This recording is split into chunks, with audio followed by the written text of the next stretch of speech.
تزامنت فحوصات الشهادتين الثانوية والإعدادية بسوريا الحبيبة مع انطلاقة مباريات كأس العالم. طبعا نحن من زمان ما إلنا نصيب بكأس العالم، حتى لما وصلت اللقمة للتم. أغلبنا بيعرف السبب، والسبب بالحقيقة واضح تماما: خيانة حكام المباريات إلنا. حتى لو لعبنا مع العراق بنخسر، وحتى لو لعبنا مع البرازيل بنخسر، لأنه حكام المباريات ولد حرام. تصوروا أنه بيعطوا الخصم دائما ضربات حرة ويمكن ضربات جزاء، وإذا دخلنا هدف بيطلع تسلل، ولك حتى رميات التماس اللي بتكون إلنا بيعطوها للفريق الخصم.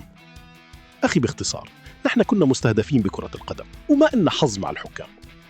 طبعا عدنان بوظو ولا مرة خطر بباله إنه فريقنا ما بيستاهل الفوز، وإنه الفرق الثانية إمكانياتها أفضل من إمكانيات فريقنا بكتير، وأكيد ما عنده اللاعبين داخلين على المنتخب بالواسطة مثل غير دول. وعلى سيرة الرياضة، اتذكرت فحص الرياضيات بالبكالوريا، ضربونا بأسئلة الرياضيات هالسنة ورح يضربونا بالتصحيح كمان. لا، وبيطلع لك كم واحد على أساس دارس وعبقري بقول لا والله الأسئلة عادية على الدارس منيح وما فيها صعوبة. يا سيدي ضربونا بالرياضيات قصدا، ومو بس بالرياضيات، حتى بالفيزياء والكيمياء والعلوم.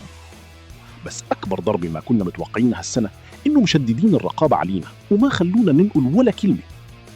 العمى شو ولد حرام، يخرب بيت بيتهم، متحططين علينا أولاد الإيش. يبدو هالسنة راحت علينا، رزق الله أيام زمان كان الفحص غير والأسئلة غير وحتى التصحيح غير. رح نشوف السنة الجاي بلكي بيسهلوا الأسئلة شوي ويحترموا حالهم ويخففوا علينا شوي. وسلامتك يا وطن.